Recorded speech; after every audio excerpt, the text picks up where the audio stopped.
The night Claire Whitmore lost a $200 million deal, she didn't cry.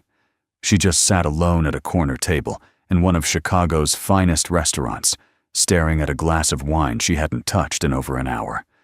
The meeting had ended 20 minutes ago. The other chairs were empty. Most people in that dining room assumed she was waiting for someone. She wasn't. She was trying to remember why any of it still mattered when she finally stood to leave a waiter named Adrian. Cole set a small folded note on the table. 3 words, handwritten. She almost left it behind. Claire Whitmore had not eaten since morning. She hadn't noticed until the waiter refilled her water glass for the 3rd time, and she caught the faint smell of the kitchen roasted garlic, warm bread, and felt nothing. No hunger, no appetite, just the dull awareness that her body was still functioning, even though the rest of her had stopped somewhere around 7:45 in the evening, when Richard Hale pushed back from the table, straightened his jacket, and told her the deal was off. 2 years. That was how long she had worked toward that contract.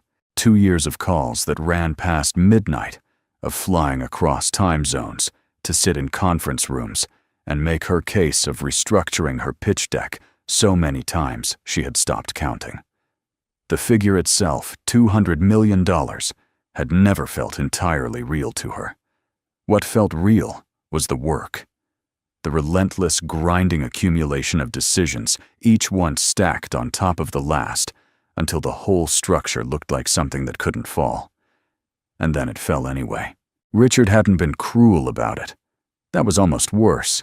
He had the practiced calm of someone who delivered bad news often enough that it no longer cost him anything. His firm had received a competing offer that morning. Better terms, a faster timeline, more favorable equity structure. He said he hoped they could work together in the future. He shook her hand. He left. His 2 associates followed without making eye contact.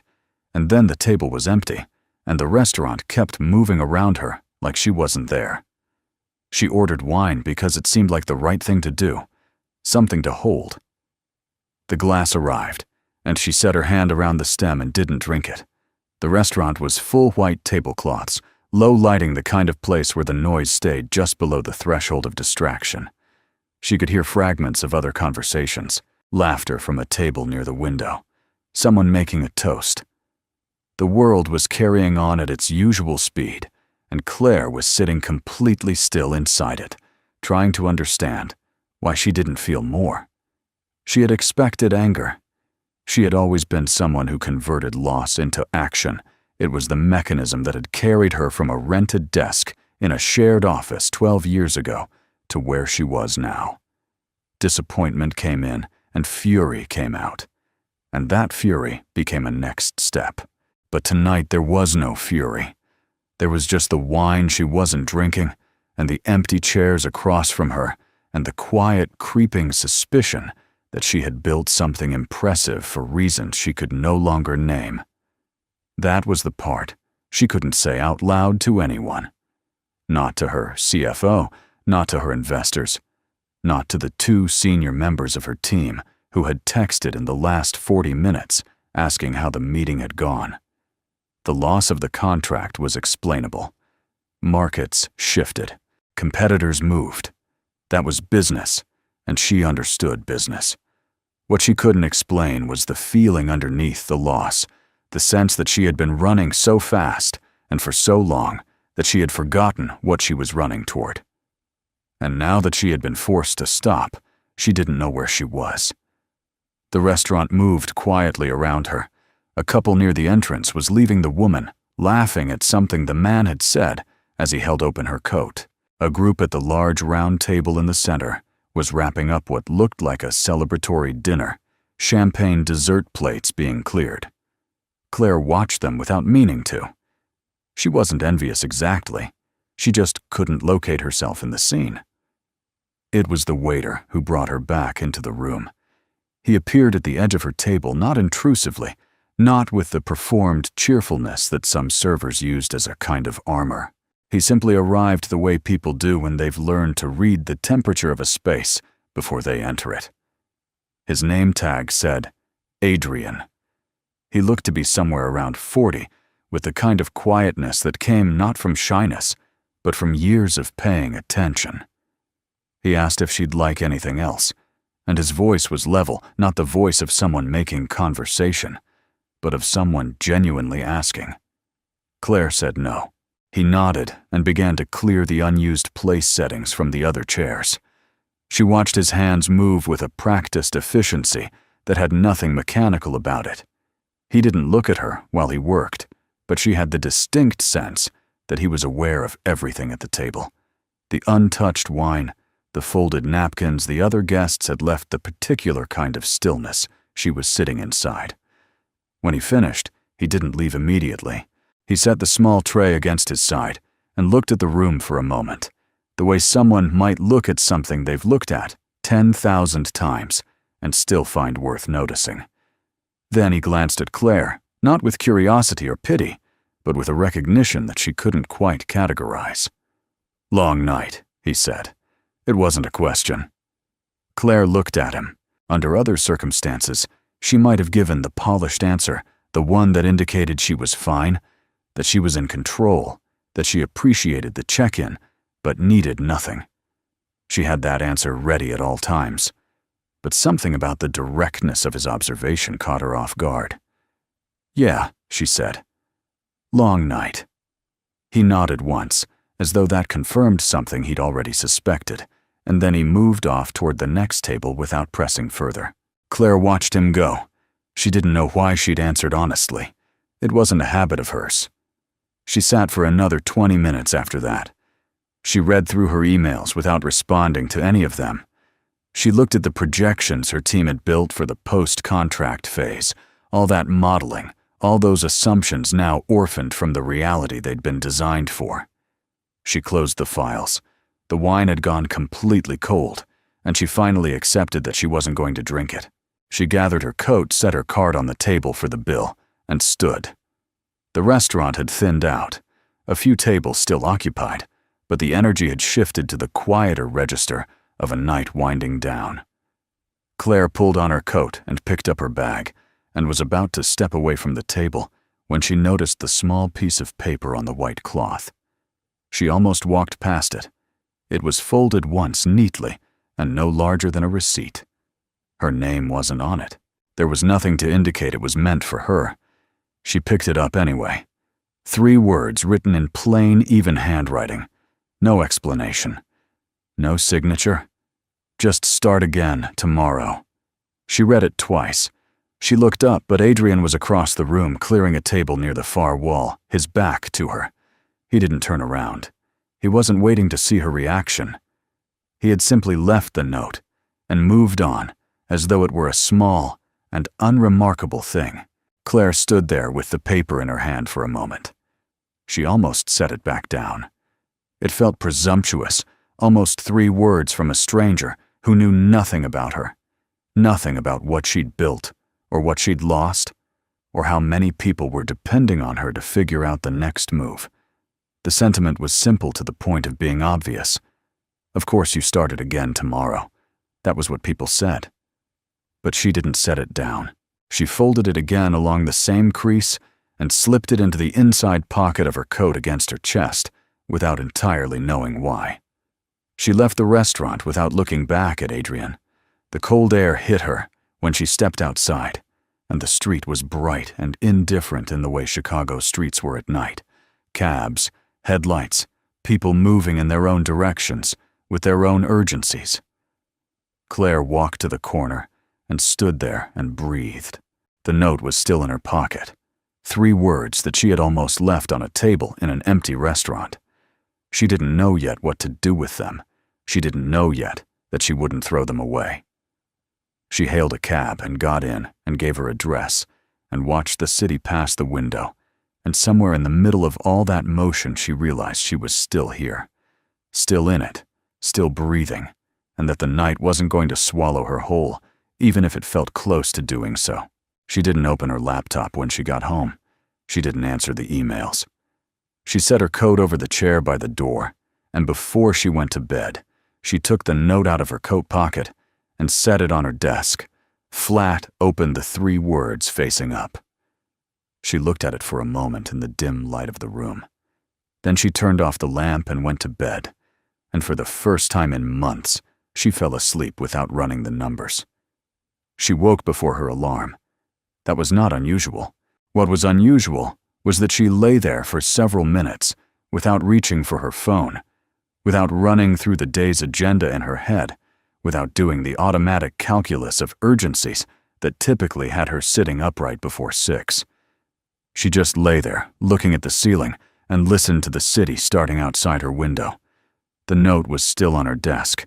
She could see it from the bedroom doorway, a small rectangle of white against the dark wood surface, face up exactly where she'd left it. She'd half expected to wake up and find that she'd imagined it, or that, in the logic of morning, it would seem smaller than it had the night before. Instead, it looked the same. 3 words in plain handwriting. Start again tomorrow. It was tomorrow now, and she wasn't sure what that meant. She made coffee and sat with it at her kitchen table without opening her laptop. That was strange for her too. Normally, the laptop was the first thing. She would have it open before the coffee was ready, scrolling through overnight messages, flagging priorities, composing the first 3 emails of the day in her head before she'd finished the first cup. But this morning, she just sat. She wasn't even thinking clearly. She was just aware of the coffee in her hands, and the light coming in at the window, and the fact that she had actually slept for the first time in longer than she could easily remember. Then she opened her phone. 47 messages. Her CFO, Marcus Webb, had sent 4 of them between midnight and 2 in the morning, each one progressively shorter and more careful in tone, which meant he was trying not to alarm her while being deeply alarmed. 2 board members had written. Her director of partnerships had sent a message that was professionally worded and said almost nothing, which told her everything. And below all of that, buried under the professional concern, were 3 messages from investors she'd been cultivating for other projects, all sent within hours of each other, all using variations of the same phrase heard about last night, and just checking in. Word traveled fast in this industry. It always did. She set the phone face down on the table. The coffee had gone slightly cool while she was reading. She drank it anyway. The rational part of her brain was already building a response strategy. She could see the architecture of it forming at the edges of her thinking, the way it always did. Draft a note to the board by 9. Call Marcus before that. Get ahead of the narrative before it calcified into something she couldn't shape. She knew what to do. She had always known what to do, and yet she sat there for another few minutes without moving, because there was something else underneath the strategy that she needed to look at. First, something she'd been circling since the restaurant the night before. It wasn't the $200 million. She understood at a cold and functional level that contracts fell through. She understood that competitors made better offers and that partners changed direction, and that none of it was personal even when it felt that way. She could absorb the financial reality of what had happened. What she couldn't as easily absorb was what it had exposed, the particular quality of emptiness she'd felt sitting at that table after Richard Hale walked out. Not grief, not rage. Something flatter than both of those. Something that asked very quietly, "What exactly have you been doing all of this for?" She had built the company on her own terms, which had meant saying no to a great deal, to stability, to relationships, to anything that competed with the work for her attention. She had told herself for years that the payoff was coming, that there was a version of the future where everything she had sacrificed would resolve into something that made the sacrifice make sense. The contract with Hale's firm had felt like that version, the largest deal of her career, the kind of milestone that justified the decade of relentless grinding forward momentum. And then it was gone in 15 minutes, and she was sitting alone at a table in a restaurant, wondering why she didn't know how to eat dinner by herself. The note. She looked at it again from across the room. Start again. Tomorrow. What stayed with her, sitting at her kitchen table with a cold cup of coffee and 47 unread messages, was not the instruction itself, but the fact that a stranger had seen it. Adrian had not known what she'd lost. He hadn't known the specifics, the 2 years, the deal structure, the competitors, any of it. He had seen only what was visible at a restaurant table, a woman sitting alone, very still, in the aftermath of something difficult. And he had offered the simplest possible response. Not condolence, not strategy, just a direction. Forward. Tomorrow. Start. She got up, picked up her phone, and called Marcus. He answered on the first ring, which meant he had been awake and waiting. Claire didn't let him open with the careful preamble she could hear him preparing. She told him she'd be in the office by 8:30. She told him to have the core team ready. She told him she wanted a clean read on their current financials. Not projections tied to the Hale contract, just the actual state of the company as it stood right now. Marcus said he'd have it ready. His voice was careful, but she could hear the relief in it, and she understood that the people around her had needed her to pick up the phone just as much as she'd needed to make the call. She showered and dressed and left the apartment. She didn't take the note off the desk. She left it where it was face up, visible from the door. The meeting that morning was not easy. She had not expected it to be. Marcus laid the financials on the table and walked her through them without softening anything, because she'd told him years ago that she didn't want things softened, and he had listened. The picture wasn't catastrophic. The company was not in freefall, but the Hale contract had been built into their forward planning in ways that were now going to require significant restructuring. Timelines would slip. A product launch they'd been building toward would need to be delayed. 2 key hires she'd approved for the next quarter would have to wait. Her director of communications, Joanne Fletcher, sat across from her with a legal pad and a look that said she'd already drafted 3 different versions of the public statement and wasn't sure which one Claire would want. Claire told her to hold everything until she had a clearer picture of the new direction. There would be no statement that was essentially a damage report. There would only be a statement once she knew what she was building toward. Her team sat around the table and waited. She could feel the unease in the room. It wasn't hostility, nothing close to it. These were people who had been with her through hard quarters before. But the Hale deal had been something they'd all invested in emotionally, as much as strategically, and its collapse had left a kind of shared disorientation. They were looking to her to locate the floor. She told them the truth, which was that she didn't have the full plan yet. She told them the loss was real, and she wasn't going to pretend otherwise. She told them she needed 48 hours to think through the next direction carefully, and that, in the meantime, they would continue to operate as normal, protect their existing client relationships, and hold any major expenditure decisions. Nobody loved hearing it, but they responded to the directness of it the way her people always did. The meeting ended, and the team dispersed, and Claire sat alone at the conference table for a few minutes before she went back to her office. The 48 hours were brutal in a different way than she'd anticipated. The internal steadiness she'd managed to project in the meeting required something to stand on, and she spent those 2 days quietly dismantling the assumptions she'd built her forward strategy around. The Hale contract had been the centerpiece of a specific vision for the company's next phase, a vision that, now that she was looking at it, without the contract at the center, seemed built around a single point of dependency in a way she had not fully registered before.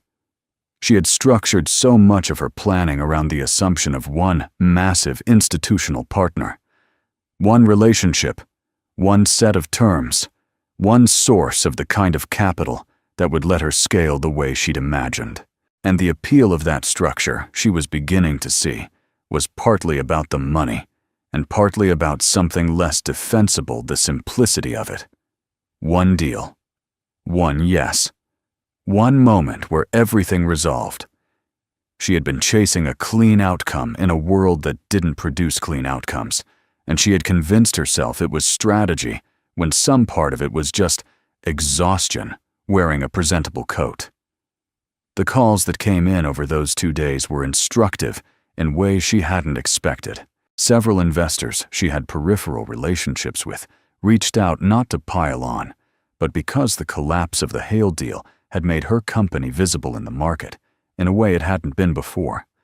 One of them, a woman named Sandra Okafor, who ran a mid-sized venture fund out of New York, called on the second day and said something that Claire wrote down, almost verbatim. "The companies I've watched fail usually did so because they bet everything on one door. The ones that survived found 5 smaller ones." Claire didn't respond right away.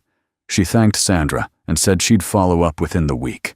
After the call ended, she looked at what she'd written, and then looked at the whiteboard on her office wall where she'd been mapping out the restructured plan, and realized that the outline she'd been building toward for 2 days was already pointing in exactly that direction, away from the single massive dependency and toward a broader, more distributed architecture of partnerships.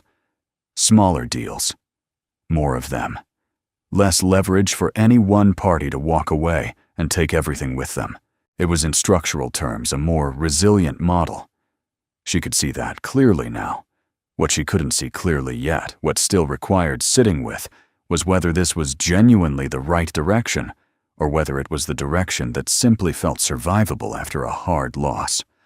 She had learned across years of running the company to distrust strategy that arrived too conveniently as comfort. But she kept coming back to one fact that she couldn't argue her way out of.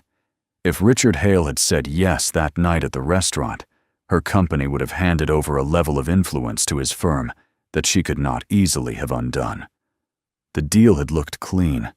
It had looked like the resolution she'd been working toward. But inside the terms buried in the equity structure and the governance clauses her legal team had flagged, and she had noted and decided to accept, there were provisions that would have shifted the balance of control over her core product roadmap. Slowly, probably, in ways that wouldn't have been obvious until they were. She had known that going in. She had decided the capital was worth it. She had told herself she could manage it, and now, sitting in her office 2 days after the deal collapsed, she understood with a clarity that was equal parts relief and discomfort that she might have been wrong. That the terms she'd been willing to accept in the interest of closing the largest deal of her career could have cost her something she would not have been able to buy back. Richard Hale had not done her a favor. She wasn't going to tell herself that.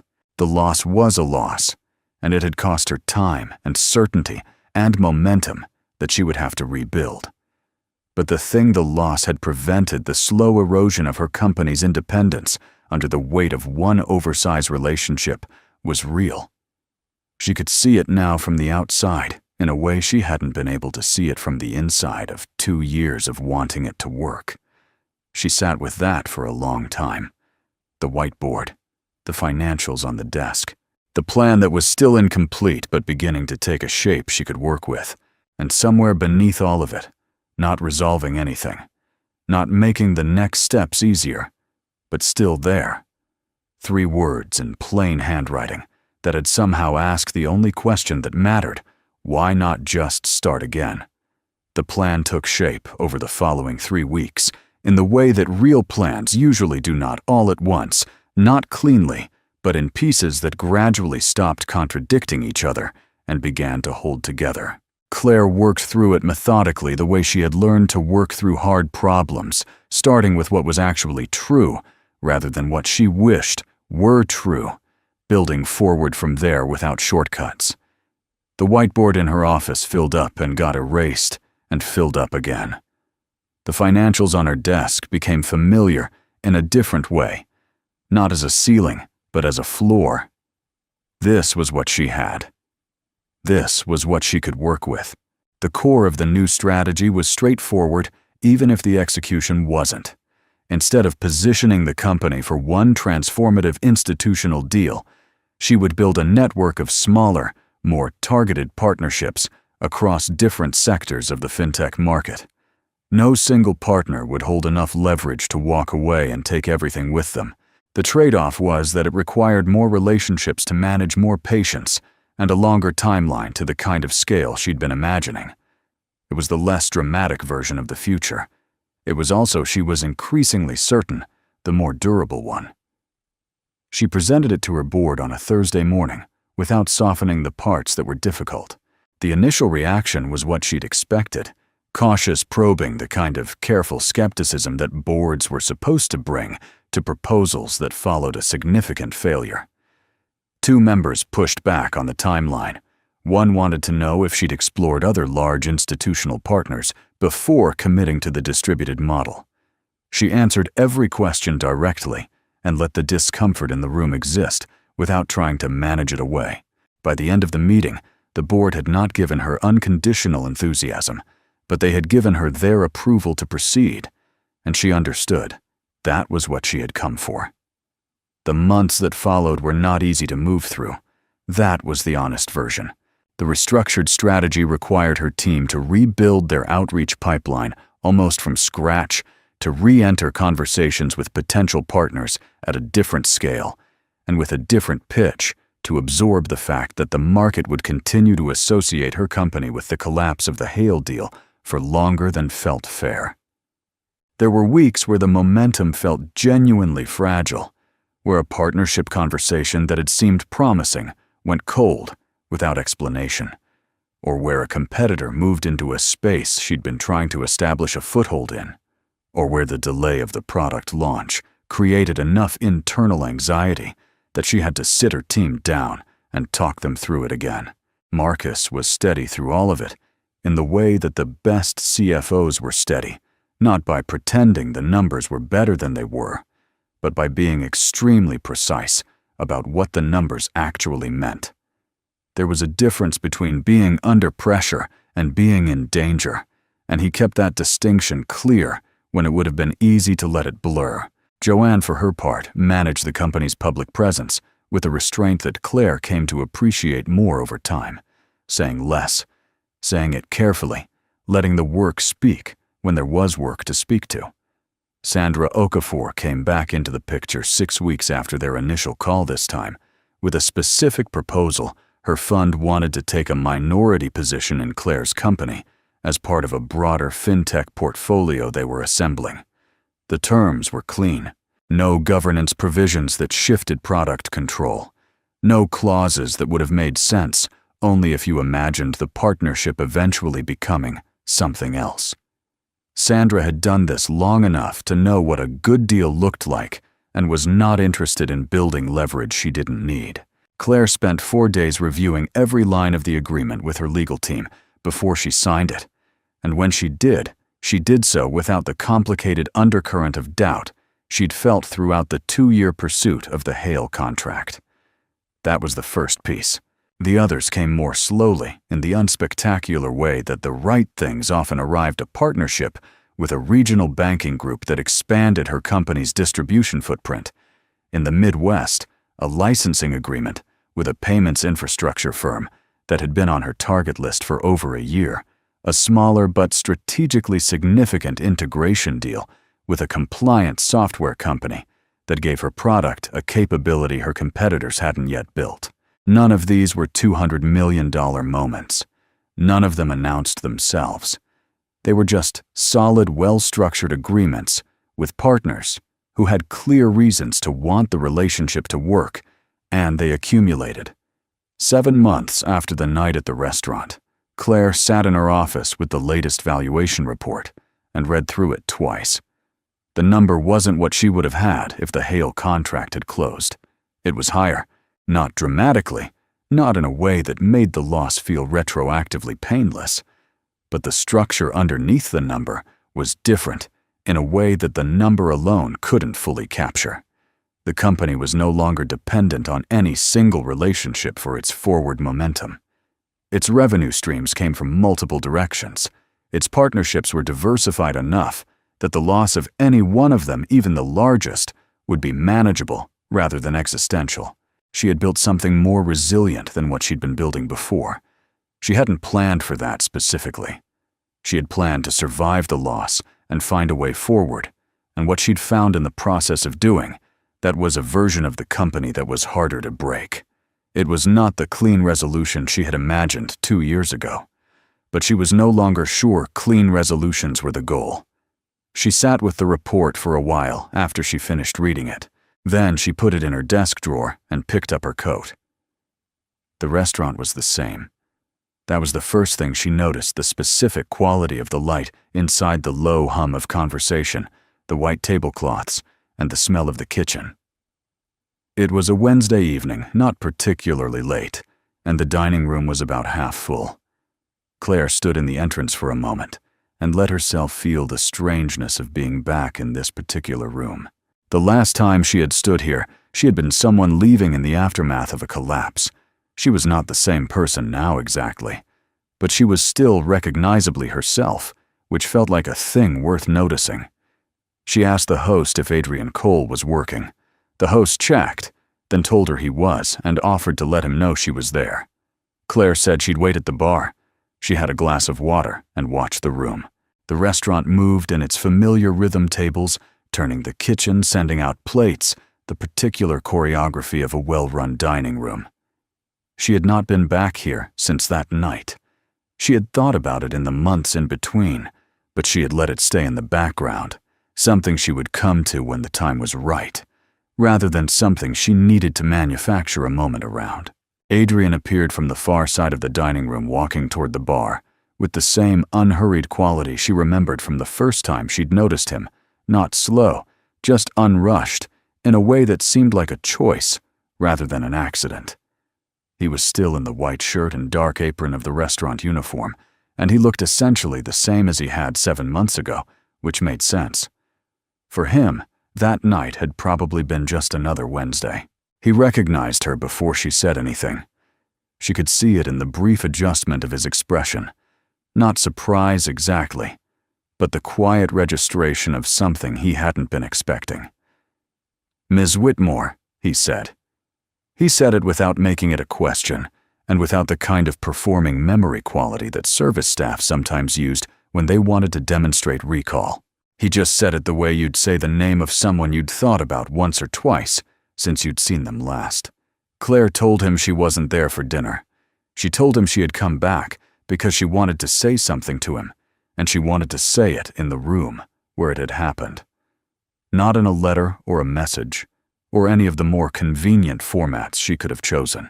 Adrian nodded and waited, and she appreciated that he didn't try to wave the gratitude off before she'd even offered it. She told him about the night, what had actually been at stake, the 2-year pursuit, what it had meant to her when it collapsed. She told him about the note. She told him she had almost left it on the table. She told him she hadn't, and that she'd put it on her desk, and that she had still not thrown it away. And she told him that she wasn't going to construct a direct line of causation between 3 words from a stranger and everything that had happened in the months that followed, because that would be too simple, and she was not someone who believed in too simple explanations. But she also wasn't going to pretend the note hadn't mattered. It had mattered, not because it told her something she didn't know, but because it arrived at the exact moment when she needed something to hold on to, and it was the right size for her to hold. Adrian listened to all of this without interrupting. When she finished, he was quiet for a moment. Not the silence of someone searching for a response, but the silence of someone who had heard everything and was being careful about what came next. "I've worked in this room a long time," he said finally. "You learn to read people at tables. Not what they're saying, just where they are."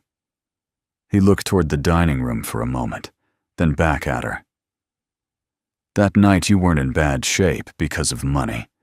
You were in bad shape because you'd stopped believing your own next step was possible. That's a different thing. And I couldn't do anything about the money. But the other thing, sometimes all that takes is somebody saying, 'There is a next step.'" Claire looked at him.